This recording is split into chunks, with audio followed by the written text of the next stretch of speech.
Hey guys, I'm Caitlin and this is Carson and we are the founders of Lost Artistry Lash. And today we're going to kind of run through how we began our journey in the lash industry and how we've grown our business from the very beginning into now selling lash products worldwide.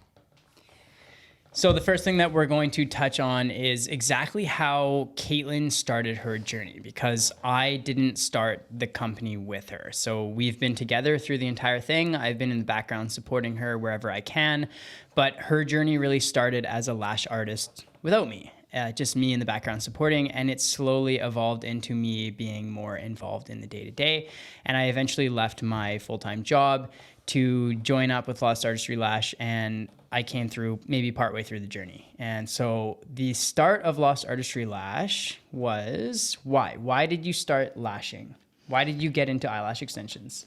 Okay, so as most of you know, we are parents of two beautiful little boys, but when I had my first son, Isaiah, Carson was actually working in my hometown in Newfoundland. Caitlin, hold on, I got to interrupt there. Caitlin is from Newfoundland. She's from a small town in Newfoundland called Dildo, Newfoundland. That's a real true fact. This is a real place in Newfoundland that Caitlin spent a large part of her upbringing. She's from Dildo, Newfoundland. So I just wanted to throw that in. If you guys don't know about Dildo, Newfoundland, it is very widely known.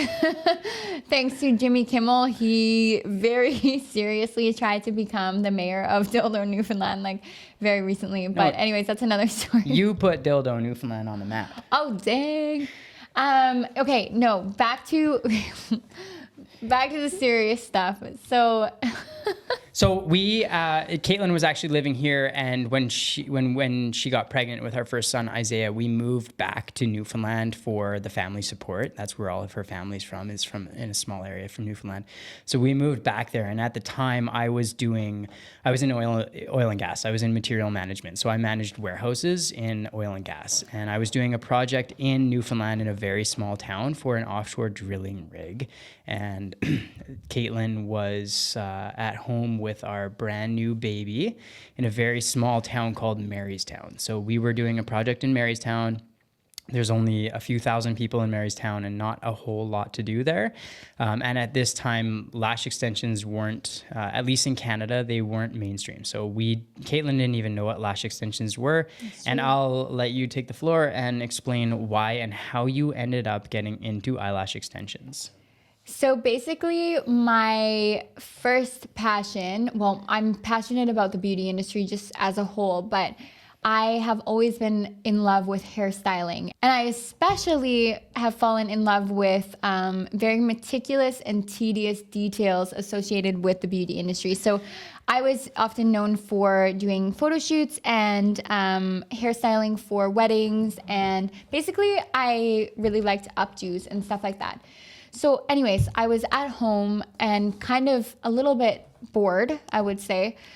And so when Carson would come home from work in this little town, there was no swimming pool, there was no gym, there was nothing like that. So I really had to fill my time with something. So I took my hair skills and I decided to reach out to the only salon in the town. Ended up being the best decision I've ever made.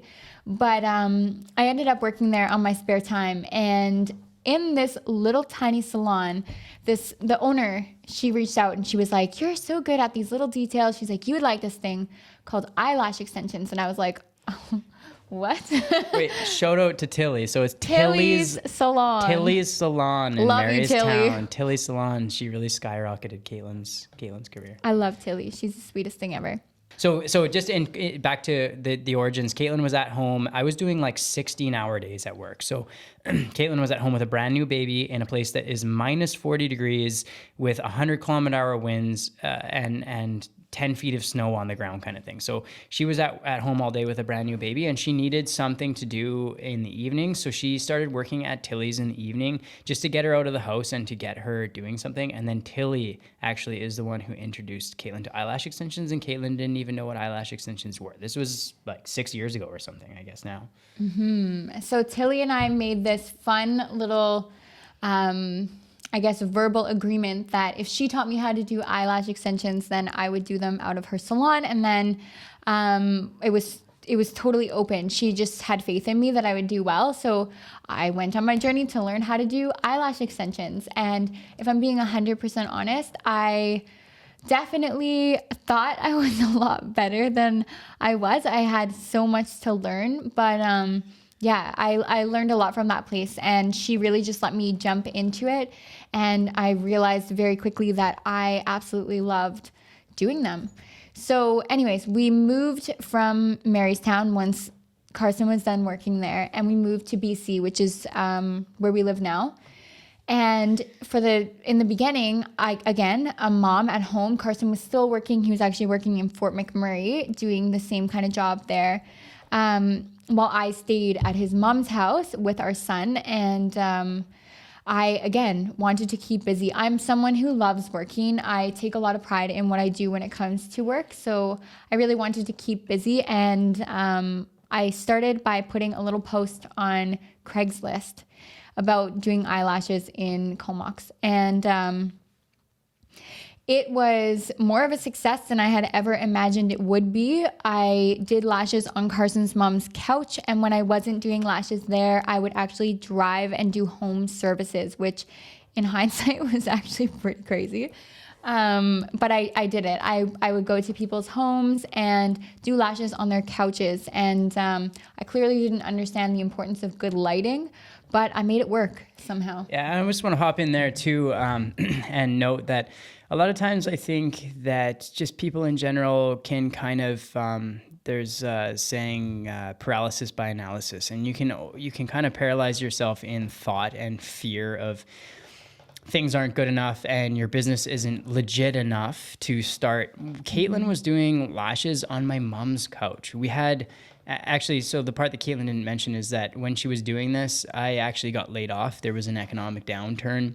I got laid off from my job in oil and gas, and we had something like $800 in our bank account at the time. I don't even think it was that much. Yeah, and she was doing eyelash extensions on my mom's couch while my mom, the living room was like basically in the kitchen. So my mom was like cooking dinner in the kitchen, and right next to it was Caitlin doing lashes on a couch of a stranger with no setup, no lash room, nothing. But what she lacked in a dedicated lash room and aesthetic, she made up for in personality, passion, and dedication to her craft. So a lot of times, like we've had lots of messages from people and emails from people being like, hey, I don't feel like I have enough money to start my business. I don't feel like my space is nice enough. I'm working from home out of my bedroom or whatever.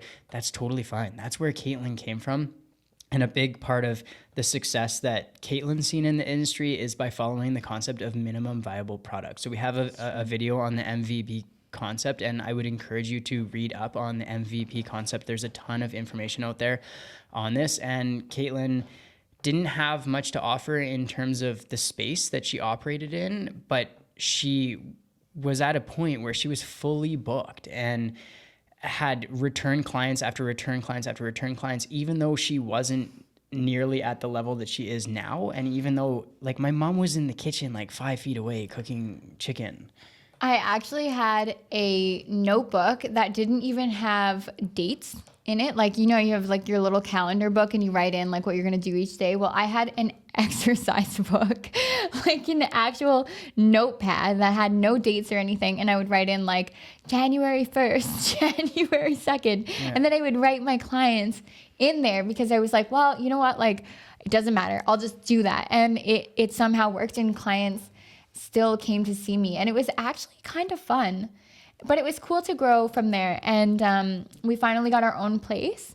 And we were renting a place. We were renting an apartment in Victoria. We were living with my mom at the time that Caitlin's talking about when we were doing it, when she was doing it on the couch. And I wasn't working. I was unemployed. Yes. So yeah, you were employed for a very short period of time. It was like a few weeks or something when we moved to BC, and then everything just kind of turned down. But anyhow, we were at his mom's house, and then finally, like after doing that for a while, we were like, okay, we can move to Victoria, which is where we live right now. It's only about 3 hours away. But we were finally ready to kind of go out on our own, and we rented a place downtown Victoria which was a pretty awesome location. It was nice. And we found a place that actually had this little tiny room as soon as you walked in through the front door, which was perfect because clients could just kind of like walk in and go into that room, and I would do their services on them there. But that was like a really big deal for me to have that. Yeah, so we had a den, and it was a really tiny little room, and then we had our son. He was like what, one and a half at the time. So he had one room, and then we had a little den that we converted into a lash room. And keep in mind, we didn't have any money, and a lot of people see now and maybe they assume like, oh, you know, Lost Artistry Lash, Caitlin, she's really successful. Maybe she came from money and stuff. We did not come from money. No. We had nothing when we started this business. It's just dedication. Google dildo Newfoundland. You'll see. Yeah, it's dedication, and it's time, and it's perseverance and grit. So we turned that little room into a lash room, and everything that was in that room was not bought at once. It was bought very slowly. We'll maybe post a picture of it in here as well. We have pictures from then. And she bought a massage table on used Victoria, which is like the equivalent of Craigslist or whatever your local classified is. And she spent maybe $200, $300 to set up that room. And then over time, as customers came in, all the money that she made from doing services was reinvested into that little room. And eventually it became a pretty cute little room. And this is what allowed Caitlin to go from the very beginning of being on my mom's couch with nothing. She didn't even have a cart. She didn't even have a lash cart at the time, to having a pretty cute little room. Yeah.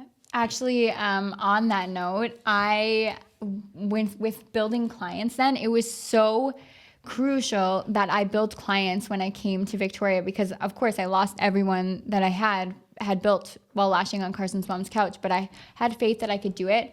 And I also, I remember being in Chatters one day, and I saw that they had like 80% off of all of their little tiny shampoo bottles. They were like little Redken shampoo bottles.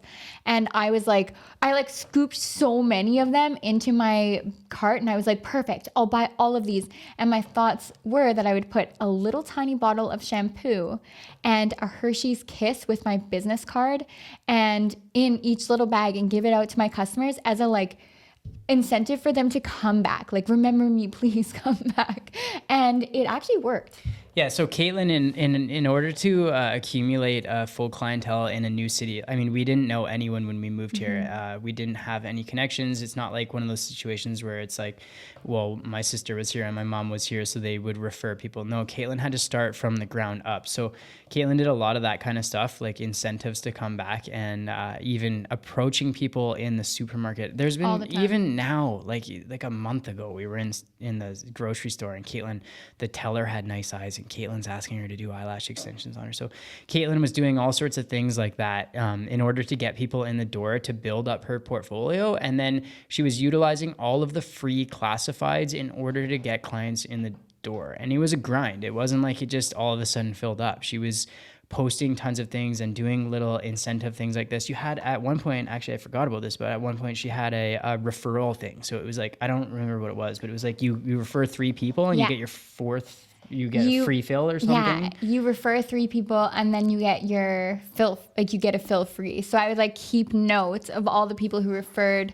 other people. Like every time someone would come in, I'd be like, oh, were you referred by anyone? And they would say like, okay, Megan referred me from here. And I'd be like, okay. And I'd like put it under Megan's little like cue card that I had that I would like write her mappings on and stuff.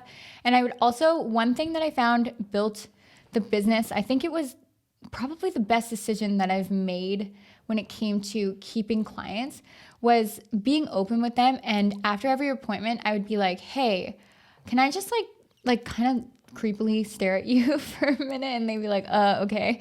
And I would look at them and I'd be like, okay, the corners are like a little bit low. Maybe next time I want to go shorter on those so that we can lift those up a little bit, or maybe I'll put some lengths here and here. And like, I kind of got them involved in how I was going to make their set better next time. And then they were like, they had faith. They were like, oh shit, she really wants to like do better next time. And I want to come back to see her. And they knew that I actually cared about what I was giving them. So I think that was really beneficial as well. Yeah, and again, like what Caitlin lacked in having in terms of space and maybe experience, she made up for by being able to connect with clients on a personal level, and they could see how passionate and driven she was.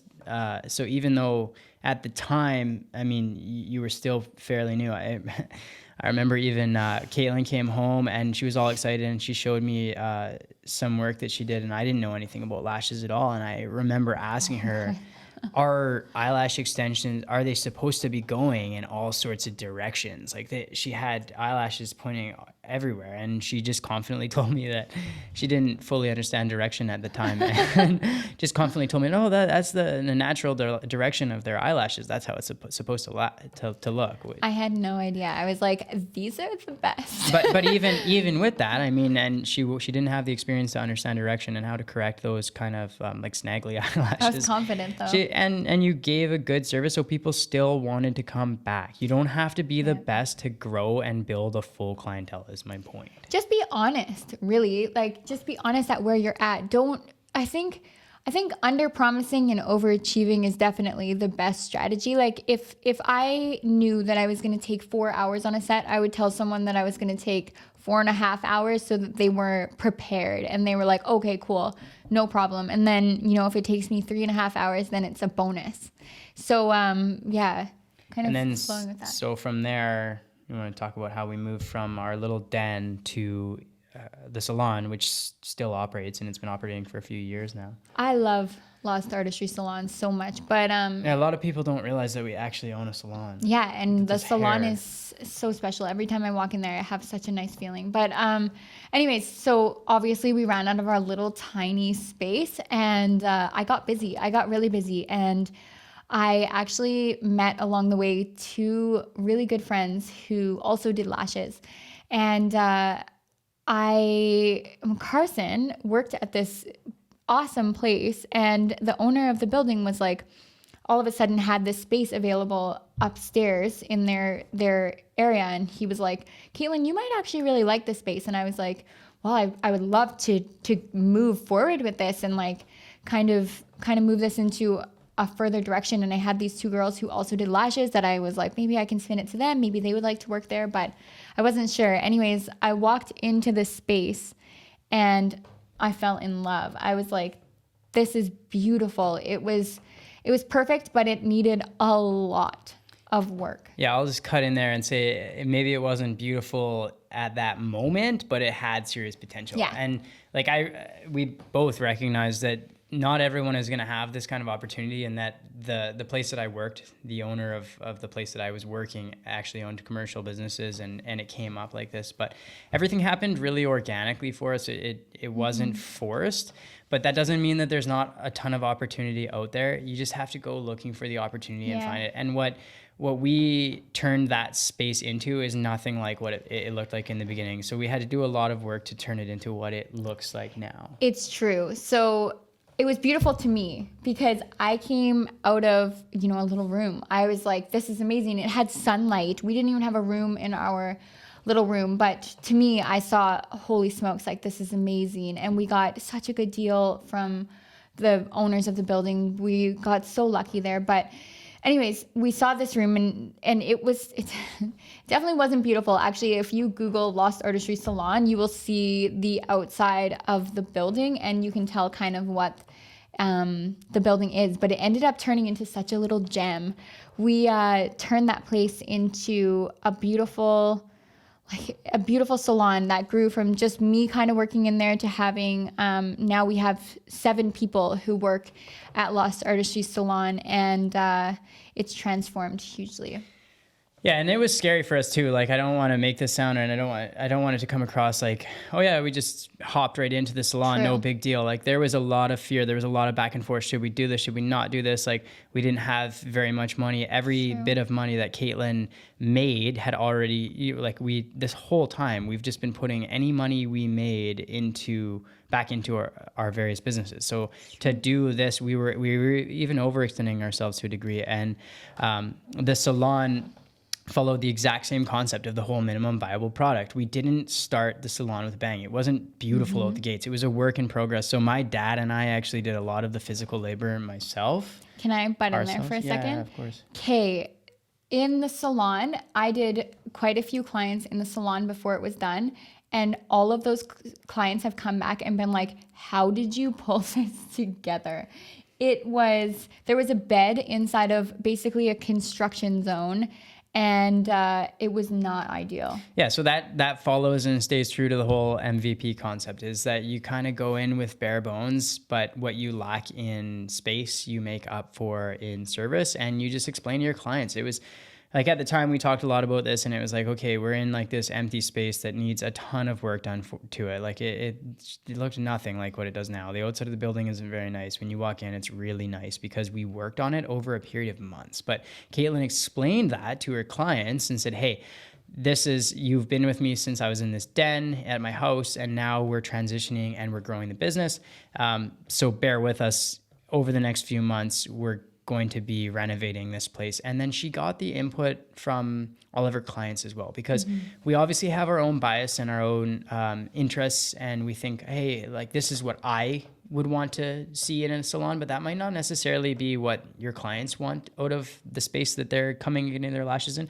So Caitlin took that data, that information that her clients were giving her about what they want in an experience, and then we use that to create what the salon is now. And we formed that salon and that space based around the feedback that we got from the clients over that time before investing a ton of money into it. And as scary as it was starting that, I genuinely believed that it would take off. And I think that kind of outlook on it is what will get you ahead as well. Like, there was not an ounce of doubt in my mind that the business was going to succeed. Like, I just loved what I did, and I knew that if I put that out there and like really flowed with that, then good things would come, and that's exactly what happened.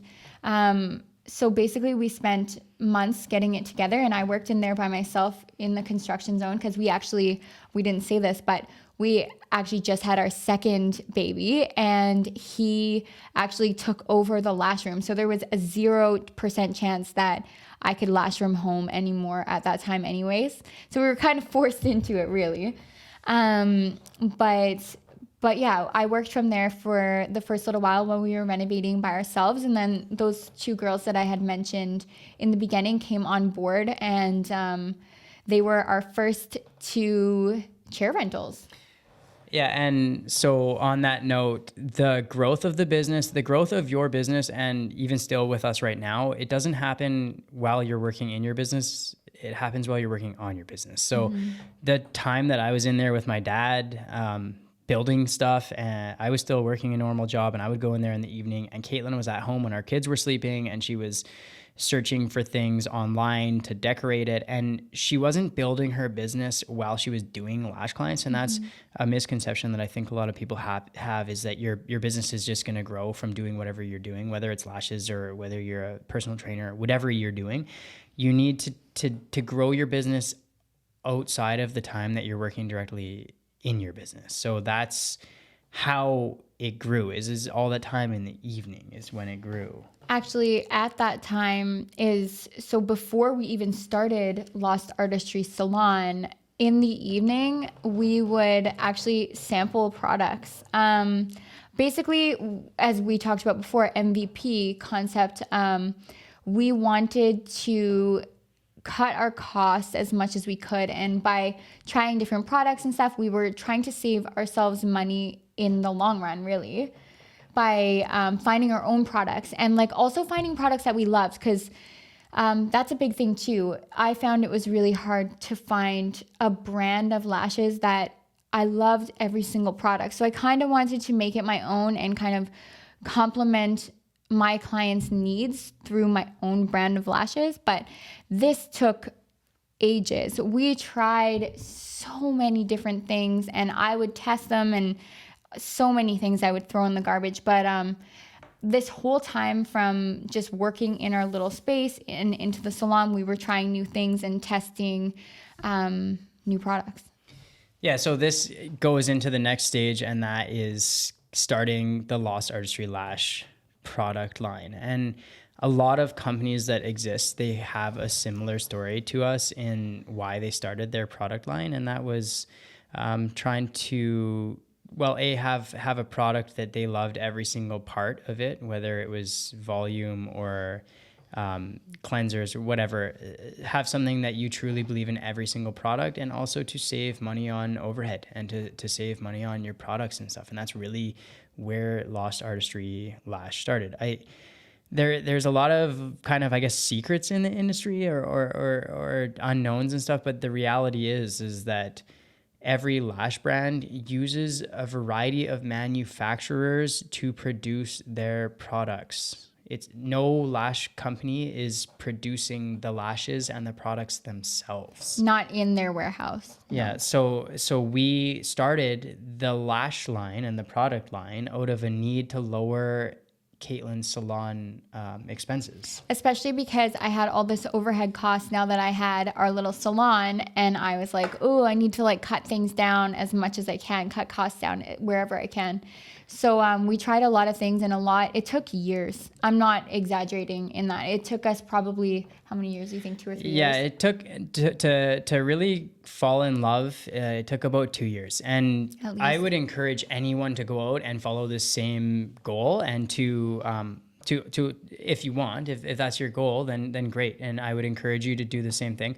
But it does take a long time, and you have to be prepared to spend that time. I think it took about 2 years before you were finally ready and settled on. But at the 2-year mark is when I was like, okay, I love these products. And then I was like, hey girls, I have these products, and they were obviously using their own things. And I was like, if you want, like, we can all play around with these. And they were like, okay, cool. So they started using our products in the salon, and they fell in love with the products too. They were like, everyone loved these products. So the girls in the salon started using them. And then from there, local girls started catching on, or just local artists started catching on. And people were like writing me on Instagram and stuff. And they were like, hey, do you have any of these products? And I was like, I guess I need to order more.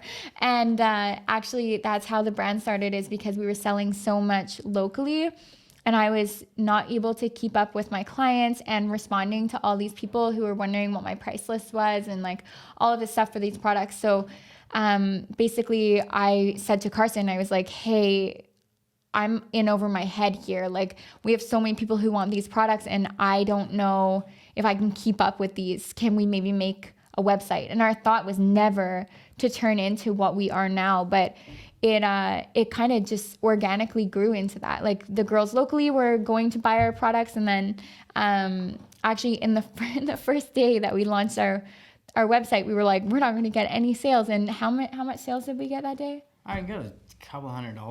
$200 was like the best thing ever. We were so excited. And then actually, it's funny, one of Carson's family members is able to tell us this now, but she said she was like so worried, and she wanted to make an order because she felt like we weren't going to get any orders, because it was like, what the heck, who's going to buy these from you guys? But anyways, people fell in love with it. And yeah, I don't know. So we get a lot of messages, emails, and Instagram messages and whatnot of people asking us how we started and how they can do something similar. And we are 100% about transparency, and we're more than happy to share that information with you. But we just want to get across that Rome wasn't built in a day. It takes time, and it's not a quick thing. You can't just decide tomorrow, hey, I'm going to start a product line and I'm just going to start bringing stuff in. You have to really put in that time and test it so that you don't get screwed over, really. I mean, when you're dealing with manufacturers, there's tons of them out there, and really it's quite difficult to find one that is decent. You might get a product, and this has happened to so many different companies. We've talked to we're friends with a number of the owners of some pretty big companies, and they all kind of have had the same experience where you might try something out and it's awesome, and you're like, oh, I love this. This is really good quality and whatever. And then you spend your whole savings on it, and then what you get is not what you got in the sample. And that happens a lot. So you have to really go slow and build that relationship and really test things out. You might have something that looks really nice, and then it doesn't hold its curl. or it becomes discolored, or it has a blue hue, or there's just inconsistencies in the product. So it's super important to not force things, not get too excited. And I actually myself, I admittedly have a tendency to get a little excited, and Caitlin kind of grounds me in that regard, because she does allow things to happen more organically and naturally. And she kind of just trusts in the process and says, hey, like, let's slow down a little bit, whereas I can have a tendency to rush things a little bit. And I think that it's really important to know whatever stage it is, whether you're trying to move from home into a salon, just slow down and trust in the process, and know that good things take time. And if you take the time to do them right, they will succeed. It's true. And on that note, I have a tendency of like kind of toning things down and being like, no, it's all good, it's super easy, but it's not easy. And if I'm being 100% honest, we have zero downtime. We're not the family who sits at home and watches Netflix in the evening. We are always on, 100% of the time. So you have to also think like, am I ready for that commitment? Yeah. And the stress that comes along with that. Like, it has not been easy. And actually, we didn't even talk about how you came into the picture, but I felt so overwhelmed by like taking on clients and, you know, answering people's questions, and we were shipping orders. Oh my goodness. In the beginning, we turned our little room that was like our spare room, we turned it into a product room where we started Lost Artistry Lash. And I imagine we have pictures somewhere. We should definitely share those. But we moved from there. Then we gave up our master bedroom and we moved into the spare room, and we ran out of there. And not only did we run out of there ourselves, but we also had an employee who ran out of there. So we had zero personal time.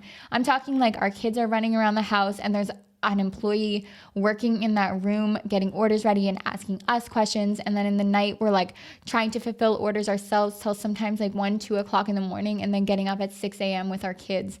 None of that came easy. Yeah, there's a lot of sacrifice that happens in order to succeed. And that's in any business. That doesn't mean just in the product line starting. Mm-hmm. That's in starting the salon as well. Like, our number one, the most important thing to both of us is our kids, and spending time with our kids and getting those moments with our kids.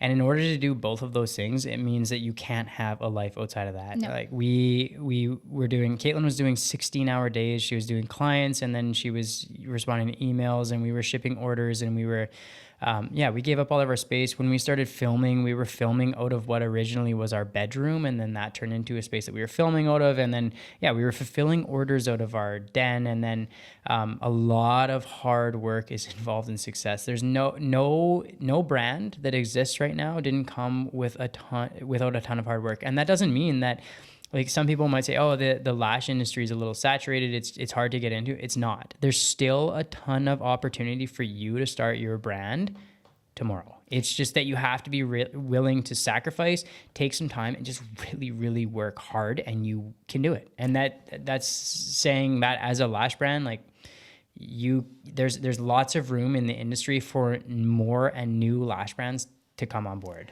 But you also have to do you. So I think a lot of people think that they have to follow what's already happening in the lash industry. And at least in my personal experience, I believed in something a little bit different. Like, for example, we started as just a pro fan company.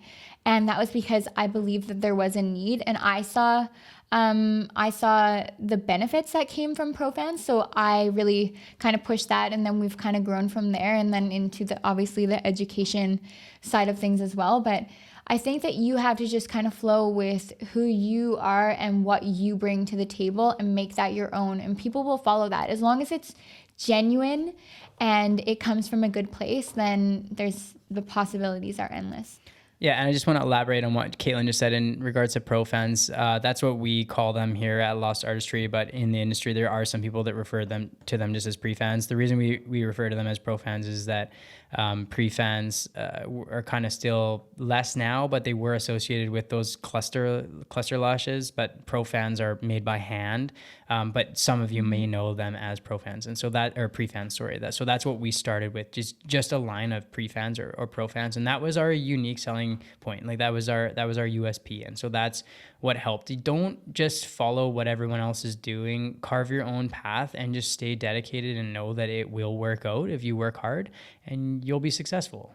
So yeah, that's kind of how we began. Obviously, we could go on about this all evening, but I think we'll kind of stop there and we'll pick this up at another time. But basically, our point here is that we are two totally normal human beings who have come from essentially nothing, and we've grown this into something and are now able to share that with you, and in hopes that you can do the same thing if that's what you want to do.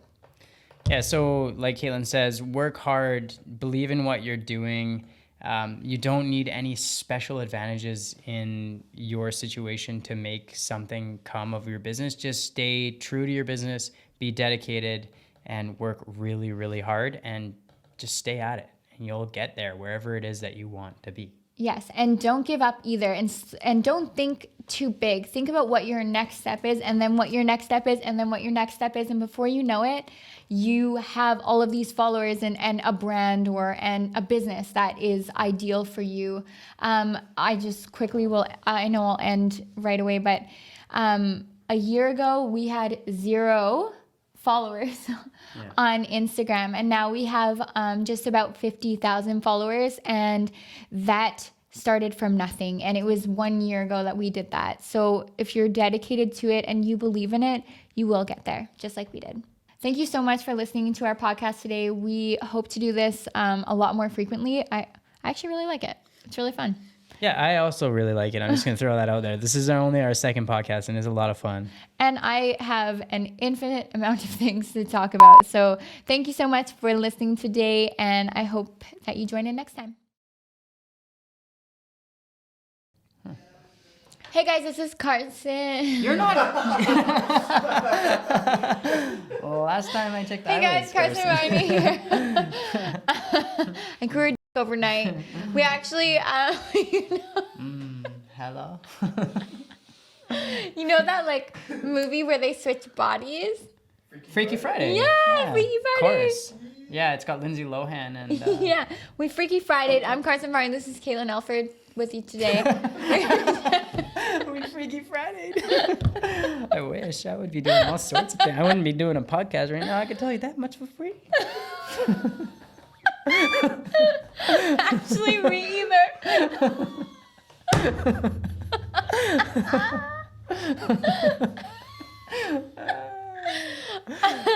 You're just standing in the bush like, hello.